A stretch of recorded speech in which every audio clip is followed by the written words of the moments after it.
Hi, it's Ron MacKillop here. I'm just going to talk about secondary dominants to help with your improvised preludes for 19th century guitar. And you don't have to do them, but many of the composers of the day in their method books talk about improvisation of preludes and outline ideas for you to do.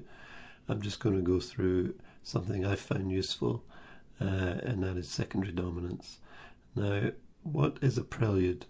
It's very simple. You don't need to be an advanced guitar player. You can be a post-beginner, intermediate level player. And all you need to do is outline the tonic and dominant, then tonic again. So in the key of C, say you're going to play this piece by Sor.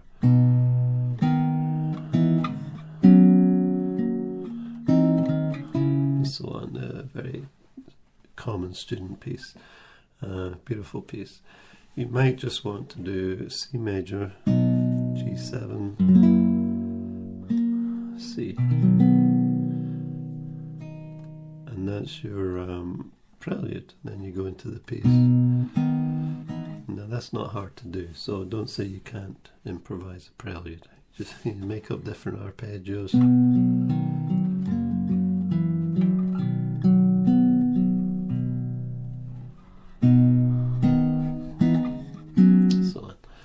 Now, of course, we can do more interesting preludes than that, and we're going to look a little bit at what to do today. There are more chords in the key of C than C and G7. Of course there are. And so we can play those chords, and we can also approach them with their own dominant seventh, because it's not the primary seventh, dominant seventh of the key of C, which is G7. These are other dominant sevenths, we call them secondary. And we'll get into them. First we need to know what the chords are in the key of C. And not just know them intellectually or write them on paper, but just do them on the guitar. C major, D minor. Now, in D minor, that F on the first string sometimes goes over to the sixth string. You get a really nice sonorous D minor chord there. So if you're coming up from a C chord, oh, sorry, play a low E and then into D minor that way. Okay, there are other D minor chords, F, A, D, that's all you need. The next chord in key of C is E minor. Okay, you can put a G on top, G on bottom. I'm just playing strings 1, 2, 3 and 6. We've got F major. You know, we all struggle with F major at first. You could play an open A, fingers 3, 2, 1 or 3, 2, 1, 1. In the old days, you know, Giuliani, Diabelli and others would use the thumb on the F, so you get that open A.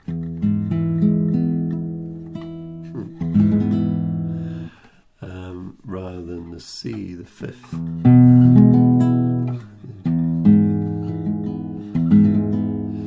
But we don't need that low F, we can have an A in the bass. The root doesn't have to be in the bass. Another chord in the key of G, C is G. There are lots of G's. This one you see quite a lot with a B in the bass and a D on the second string. So B, D, G, D, G. A minor, you know, or A, C, E, A. You know, there's different A minor chords. I'm sticking to first position, obviously there's different versions up the fretboard.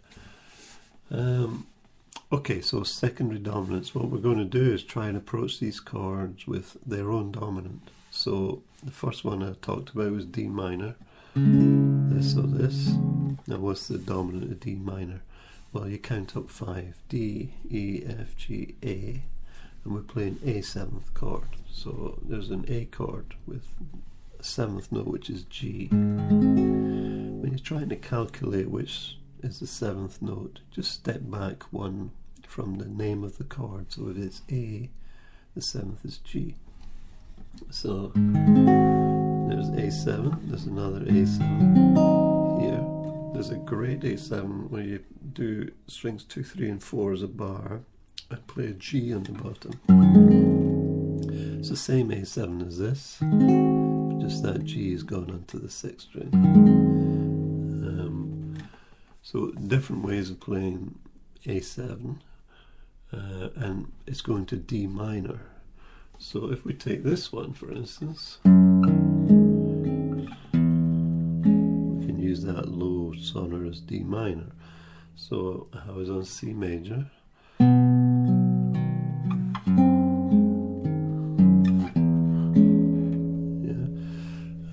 We can go C major. I have a C sharp in the bass from the A chord, and then D minor. So A7th there would be C sharp, G, A, E. You could do C sharp, A, E, G, which is great for going to this D minor. C sharp, A, E, G. So look at the basic chords and try and find ways of connecting them. So instead of just going C major, D minor, we're now going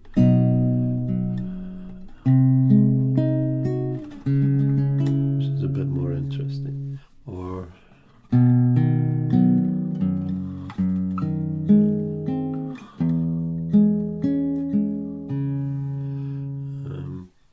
okay, the next chord in the key of C is E minor.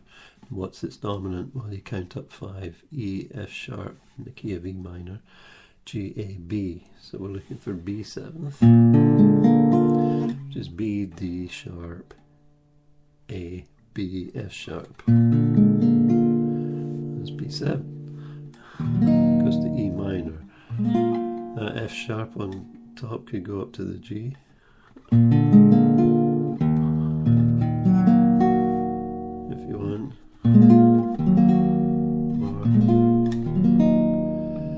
The good thing to do with dominants is raise the root.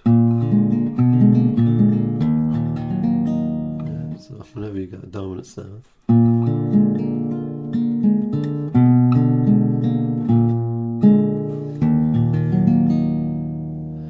so the next chord in the key of C was F major. What's the dominant? F, G, A, B, C, B flat, C. And so here we have C major, we add the 7th, a B flat, and we go to the F chord. And that B flat falls down to the A. This always happens. The 7th of the chord falls to the 3rd of the major chord, or the minor chord. That B flat we can play on the 5th string there, while still having a C chord above it. And then when you go to the F chord, you're going to have the A in the bass. Yes.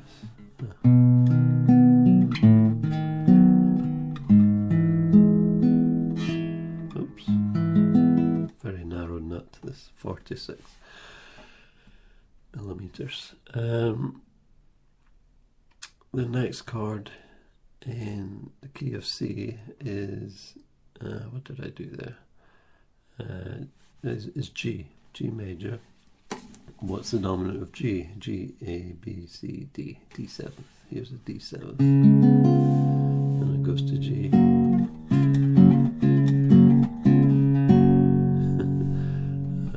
We could put this F sharp, it's on the 1st string, put it on the 6th string, and just play string 6, 4, 3, 2 to G. So if I'm in C, I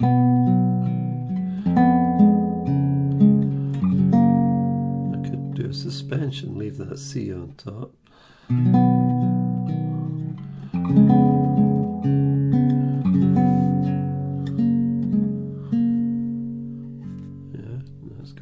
G. The next chord in the key of C is A minor. This is the last one we're going to look at because the 7th chord, a diminished chord, is not great to approach from a dominant chord. So A minor, what's the dominant? A, B, C, D, E. It's very simple to calculate dominant sevenths. So you have to count up 5, you just need 5 fingers and you can get the dominant 7th. So here's E. Now we need to add the 7th note, E, D, so we need a D and there's one on the 2nd string. And that's the best one to add because then you go to A minor and resolve to that C there. Now there is a D, the open 4th string. But that has to resolve down to the C here, so you need your A there. Yeah, so if you're using that E7th, you have to go there. Or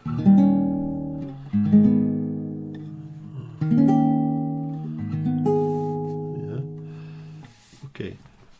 So what happens when you're improvising a prelude? You have a chord sequence in your head. Now imagine our chord sequence is C major, D minor, G, C. Now that's chord 1, chord 2, chord 5, chord 1. There's 2-5-1 cadence in there. So we start with C major, and then we're going to go to D minor, but I'm going to put in an A7th.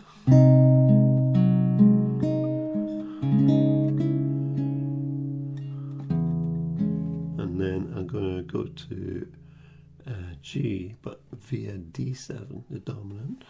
A little suspension. There's the 7th of G7.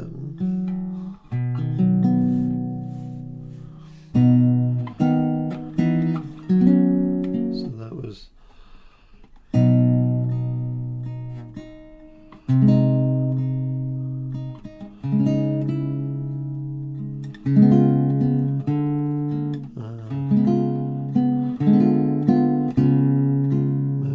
raise the dominant, I raise the root to the dominant.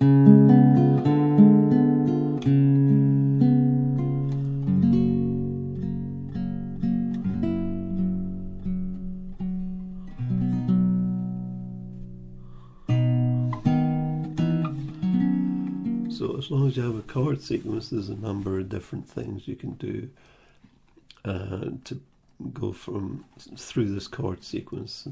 Chord 1, 2, 5, 1. But there are different chord sequences you could choose, and at any point, if you get lost, because sometimes we get lost, we get a little bit adventurous and then we don't know where we are.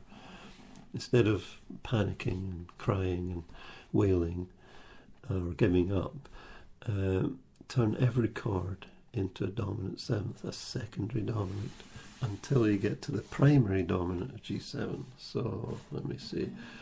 If I was on C, I did an E7, and I got to A minor.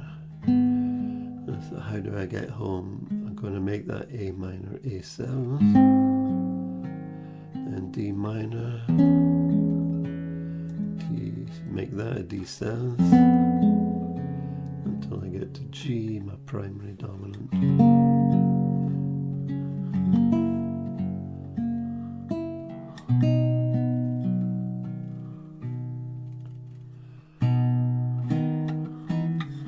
And you see how it sets up a piece of music, it just sets it up. So the audience is what's going on, and then you hear the tune coming in. It's quite nice.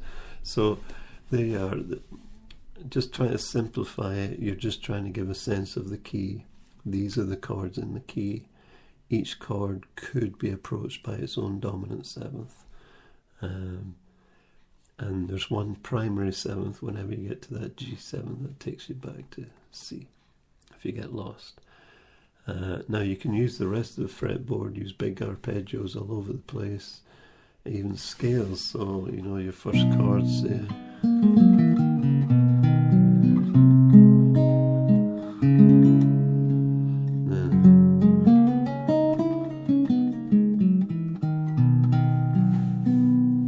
just C major scale I'm using there. Okay. Right, that's it. Have fun. But don't be afraid to make mistakes. Make them all the time. It doesn't matter. You're exploring. Have fun. See ya.